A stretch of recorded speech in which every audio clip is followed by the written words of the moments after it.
आप जो है आप अपने स्कूल के सबसे आखिरी क्लास में पहुंच गए। इसके बाद आपको कॉलेज जाना है। जब भी कोई आपको परखना चाहता है कि आप पढ़ने में कैसे हैं, तो वो यही पूछता है कि बच्चा तुम्हारे बोर्ड में कितना मार्क्स था। तो यदि आप चाहते हैं कि आपका भविष्य हमेशा जो है कॉन्फिडेंस में ही बीते, तो क्या होना चाहिए? उसके लिए आपको क्लास 12 का प्रिपरेशन बहुत जबरदस्त, बहुत अच्छे तरीके से करना होगा। आज से आप क्लास 12 में आ चुके हैं, एक बात को ध्यान रख लीजिएगा, यूपी बोर्ड तरह तरह की अनहोनियां करता रहता है, खासकर कॉमर्स के बच्चों के साथ। प्रवेश और ये दोनों के दोनों यूपी बोर्ड में एक ऐसे चैप्टर है जो अल्टरनेटिव पूछे जाते हैं, या तो प्रवेश आता है, या तो रिटायरमेंट आता है, या तो प्रवेश आता है, या तो रिटायरमेंट आता है। हेलो दोस्तों, क्या हालचाल? विजय सर आ गए आपके पास।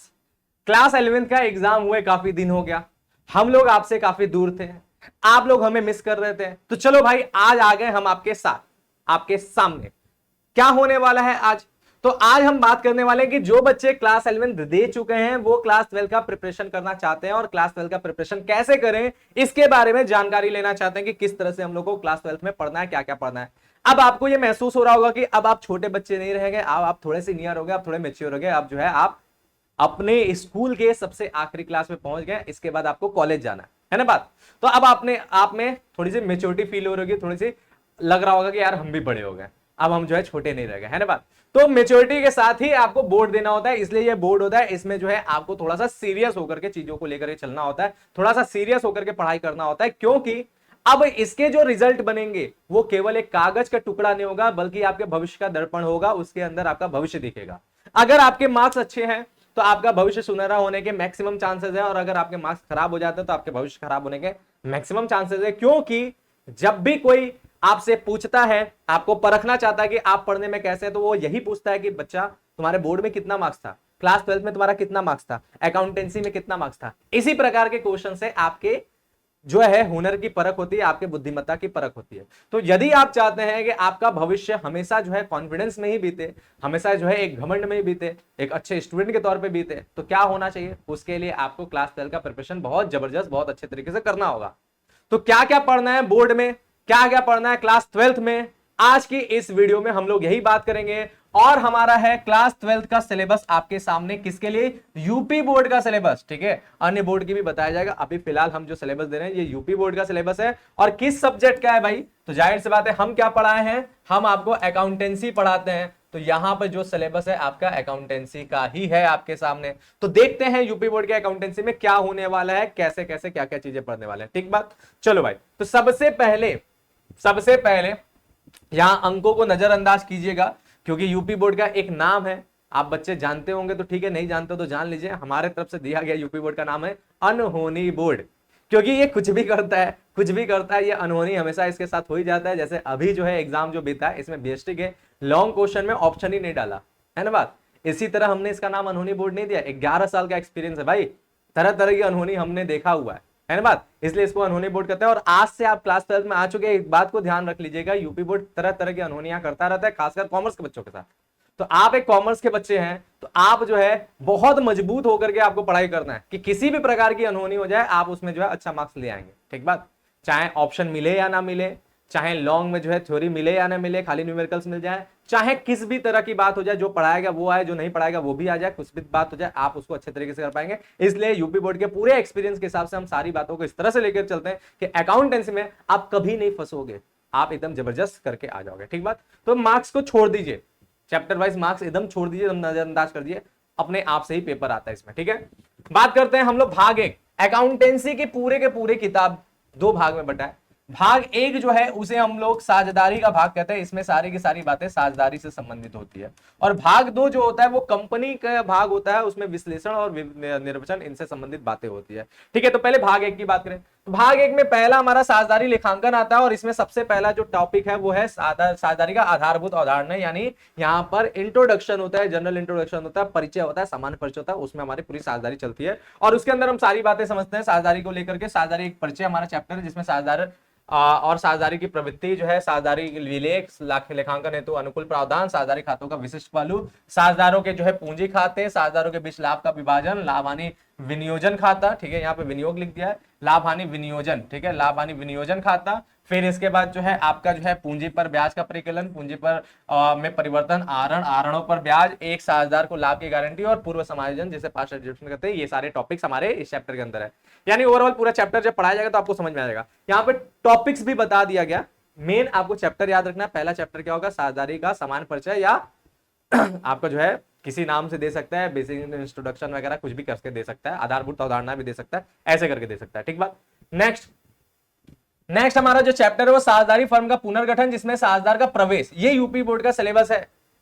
डायरेक्ट याद रखिएगा, सामान्य परिचय के बाद डायरेक्ट यूपी बोर्ड के सिलेबस में प्रवेश की बात करता है, प्रवेश की। लेकिन अगर आप जो है उसके इतिहास को देखेंगे ना, तो इसके बीच में 2 चैप्टर और हैं जिसको यूपी बोर्ड इग्नोर करता है अपने सिलेबस में, लेकिन बोर्ड में आ सकते हैं उसके क्वेश्चन, और आते हैं क्वेश्चन। जबकि सिलेबस में 2 चीजों को इग्नोर करता है, वो दोनों क्या है उसको भी आप समझ लो। डायरेक्ट प्रवेश पे नहीं जाएंगे, बल्कि हम लोग क्या करेंगे, बल्कि हम लोग जो है इसके अलावा जो है जानेंगे हम लोग, ठीक है। डायरेक्ट प्रवेश में ना जाकर के हम लोग जानेंगे इसके अलावा 2 चैप्टर और इसके अंदर आता है। एक होता है हमारा ख्याति के बारे में, जो प्रवेश के अंदर ही आ जाता है, लेकिन हम ख्याति को अलग से एक चैप्टर के तौर पे पढ़ाते हैं। और दूसरा क्या होता है, विद्यमान साझेदारों के लाभ विभाजन अनुपात में परिवर्तन, जो फर्म के पुनर्गठन का पहला चैप्टर है। ठीक है, पहला चैप्टर है फर्म का पुनर्गठन, जो वहां पे दिया है ना, वही फर्म का पुनर्गठन, इसका जो पहला चैप्टर है, उस चैप्टर का नाम क्या है, उस चैप्टर का नाम है विद्यमान साझेदारों के लाभ विभाजन अनुपात में परिवर्तन। ठीक है, विद्यमान साझेदारों के लाभालाभ अनुपात, लाभालाभ अनुपात को लाभ विभाजन अनुपात भी कहते हैं, लाभालाभ अनुपात में परिवर्तन। ठीक है, तो ये हमारा पहला चैप्टर है। जबकि यूपी बोर्ड में क्या किया है, यूपी बोर्ड के सिलेबस में आपको ये चैप्टर दोनों के दोनों नहीं दिया है, बल्कि डायरेक्ट क्या कर दिया है, डायरेक्ट आपका दे दिया है प्रवेश। ठीक है, फर्म के पुनर्गठन का जो सबसे फर्स्ट चैप्टर वो प्रवेश दे दिया है। जबकि हमने बोला ना आपको वो दोनों भी पढ़ना है, हम पढ़ाते हैं क्योंकि उससे भी क्वेश्चंस आए हैं, पूछे जाते हैं, और समझ लो कि वही बेस तैयार करता है आगे के चैप्टर्स को समझने का। आप डायरेक्ट प्रवेश पढ़ोगे तो पढ़ तो लेंगे, समझ भी लेंगे, लेकिन होता ना, एक चीज होता है आसानी से करना, एक चीज होता है थोड़ी कठिनाई से करना। अगर आप डायरेक्ट प्रवेश पढ़ोगे तो आपको प्रवेश थोड़ी कठिनाई से समझ में आएगा, और अगर उन दोनों चैप्टर्स को पढ़ के बाद इसको पढ़ोगे तो बहुत ही अच्छे तरीके से समझ में आएगा, और जीवन भर आपको अच्छे तरीके से याद भी रहेगा। ठीक है, इसलिए वो 2 चैप्टर भी हम पढ़ाते हैं। ठीक बात। अब बात होता है प्रवेश में क्या है, तो प्रवेश में साझेदारी फर्म के पुनर्गठन के प्रकार हो गया, साझेदार का प्रवेश हो गया, नया लाभ विभाजन अनुपात, त्याग अनुपात, ख्याति। ख्याति आया ना इसमें, हमने बोला ना प्रवेश में ख्याति बोल दिया जाता है, लेकिन हम उसको अलग से एक चैप्टर के तौर पर पाते हैं। ख्याति का अर्थ, ख्याति के मूल्य को प्राप्त करने वाले घटक, ख्याति के मूल्यांकन की आवश्यकता, ख्याति के मूल्यांकन की विधियां, जिसमें औसत लाभ विधि होता है, अधिलाभ विधि होता है, पूंजीकरण विधि होता है, और ख्याति का व्यवहार यानी ख्याति का लेखांकन। ठीक है, जब नया साझेदार ख्याति जो है नगद लेकर आता है, डायरेक्ट नया साझेदार का बात हो गया ना, उस चैप्टर को गायब ही कर दिया है, लेकिन हम उस चैप्टर को पढ़ाएंगे।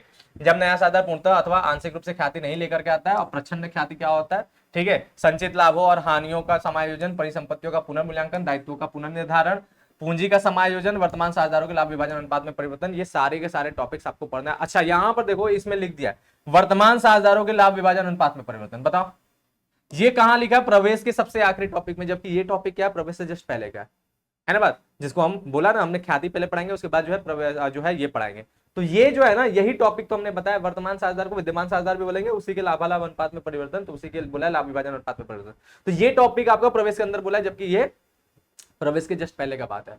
तो ये सारी बातें हो गया। ठीक है, प्रवेश भी आपको समझ में आ गया। फिर इसके बाद प्रवेश के बाद आपका जो है साझेदारी फर्म का पुनर्गठन में आपका ये चैप्टर है साझेदार का सेवानिवृत्ति यानी अवकाश ग्रहण और मृत्यु। ये अपना एक चैप्टर बहुत इंपॉर्टेंट है। प्रवेश जितना इंपॉर्टेंट है उसी तरह ये भी इंपॉर्टेंट है। प्रवेश और ये दोनों के दोनों यूपी बोर्ड में एक ऐसे चैप्टर है जो अल्टरनेटिव पूछे जाते हैं, या तो प्रवेश आता है, या तो रिटायरमेंट आता है, या तो प्रवेश आता है, या तो रिटायरमेंट आता है। लेकिन पिछले कुछ सालों से इसमें क्या हो रहा है कि प्रवेश को ज्यादा महत्व दिया जा रहा है, इसलिए ज्यादा से ज्यादा प्रवेश पे ध्यान देना है, उसके बाद इसको भी ध्यान देना है। बाई चांस प्रवेश नहीं आया तो ये आ गया, क्योंकि बहुत दिनों से, बहुत सालों से ऐसा है कि प्रवेश को जो है पहले नंबर पे रखा जा रहा है, प्रवेश ही ज्यादा पूछा जा रहा है। इस बार के चांसेस है कि रिटायरमेंट के क्वेश्चंस आ जाए, इसलिए रिटायरमेंट पे इस बार आपको ज्यादा फोकस करना है। ठीक बात।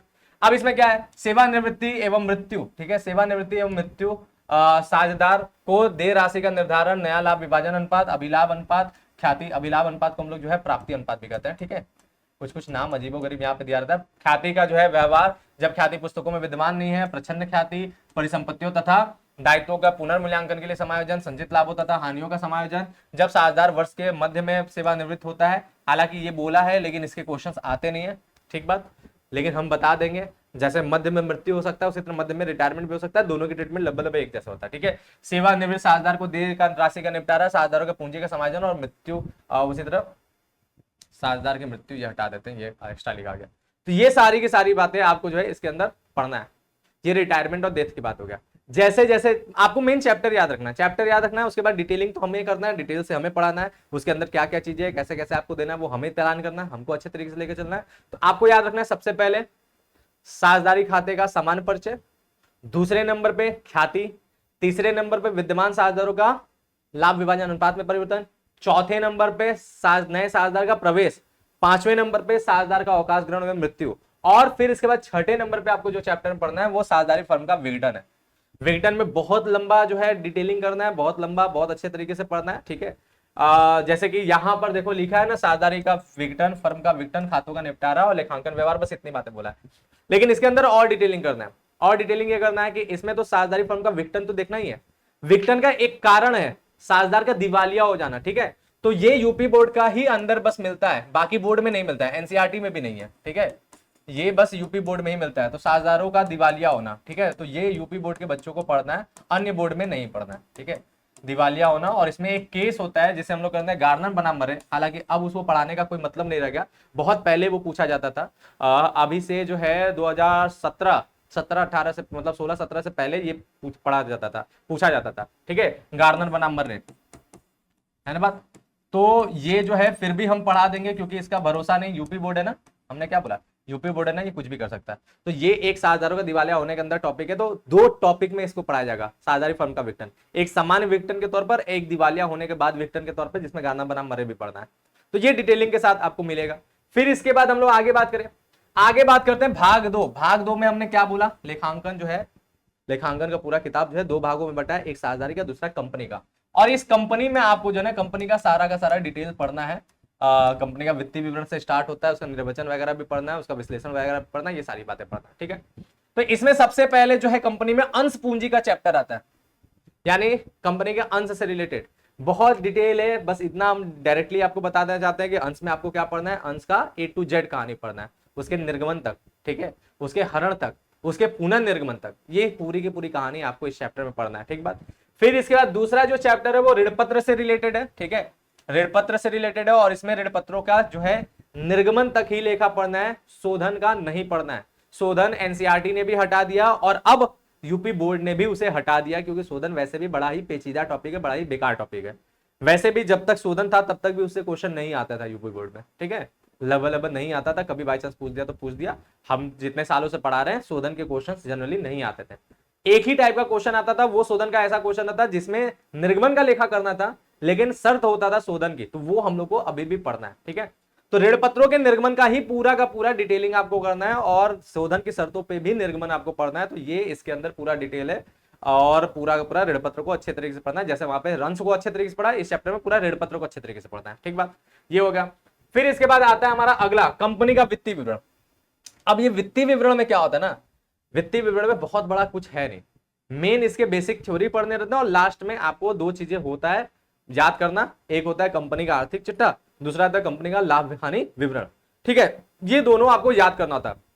क्लास 12th में आप क्या याद करेंगे, आपको क्लास 12th में तो काम करेगा ही करेगा, सीयूटी के एग्जाम में भी काम करेगा, ठीक बात। तो इसलिए आपको ये पूरा याद करना पड़ता है, और ये जब चैप्टर आप पढ़ लेते हैं, याद कर लेते हैं, तभी इसी के आधार पर आगे के चैप्टर समझ में आते हैं। जो इस चैप्टर को इग्नोर करता है, क्योंकि इसका पक्का एक क्वेश्चन आना ही है 10 नंबर में, लॉन्ग में एक क्वेश्चन पक्का 10 नंबर में आना ही आना है, ये टाइप का है। तो जो इस चैप्टर को इग्नोर करता है उसे आगे के बाकी चैप्टर्स में भी दिक्कत होता है, सीयूटी में भी दिक्कत होता है, इसलिए याद करना एकदम जरूरी है, आर्थिक चिट्ठा, लाभ हानि विवरण, ठीक है। फिर इसके बाद अगला क्या है, अगला लेखांकन अनुपात, उसी के आधार पर ये चैप्टर है, लेखांकन अनुपात। इसमें क्या होता है कि हमारे लेखांकन के अंदर जितने भी टर्म्स यूज होते हैं उन सबका आपस में अनुपात बनता है, कुछ आधार बनता है, ठीक है।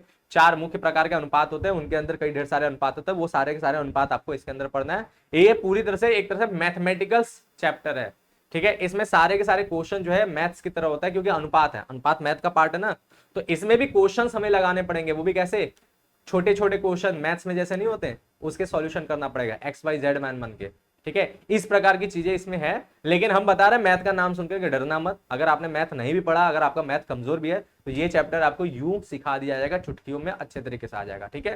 तो ये बात आता है, मेरा बहुत फेवरेट था क्लास 12th में जब थे, तो ये मेरा बहुत फेवरेट जो है चैप्टर था। फिर इसके बाद क्या है, रोकड़ प्रवाह विवरण पढ़ना है। रोकड़ प्रवाह विवरण भी आपका यूपी बोर्ड में है, लेकिन जो है यूपी बोर्ड में रोकड़ प्रवाह के क्वेश्चन बड़ी ईजी आते हैं, बड़ी ईजी आते हैं। हर सालों से हमने देखा, जब से रोकड़ प्रवाह आया, हर साल इसका पक्का है कि एक क्वेश्चन आएगा, ठीक है, एक क्वेश्चन इसका पक्का है कि आएगा। लेकिन क्वेश्चन बहुत ही आसान, बहुत ही इजी आता है, तो आराम से इसको भी समझ लिया जाएगा। हम आपको इजी से हार्ड क्वेश्चन तक करवाएंगे, ठीक है, हार्ड क्वेश्चन तक ले जाएंगे, मतलब ऐसे क्वेश्चन तक भी ले जाएंगे कि सीबीएसई में जिस तरह के क्वेश्चन आते हैं वहां तक हम आपको पढ़ा देंगे, ताकि आपका क्लास 12 इतना मजबूत हो जाए कि केवल क्लास 12 ही नहीं, बाद में सीयूटी भी तो देना है, आगे एंट्रेंस की तैयारी भी तो करना है, वो भी आपको इजी से तैयार होगा। क्योंकि याद रखिएगा, फिर से बता रहे हैं, जो आप क्लास 12 में पढ़ रहे हैं वही आपको सेम टू सेम सीयूटी में पढ़ना है। तो क्लास 12 को अच्छे से पढ़ेंगे तभी आप सीयूटी भी अच्छे तरीके से कर पाएंगे, तभी आप अच्छे कॉलेज में भी एडमिशन ले पाएंगे, ठीक बात। तो ये था हमारा क्लास 12 का सिलेबस, और इसी सिलेबस के अकॉर्डिंग हम लोगों को जो है अपनी आगे की पढ़ाई चालू करनी है, शुरू करनी है, ठीक है। तो मिलते हैं हम लोग नेक्स्ट वीडियो में, तब तक के लिए थैंक यू, बाय, जय हिंद।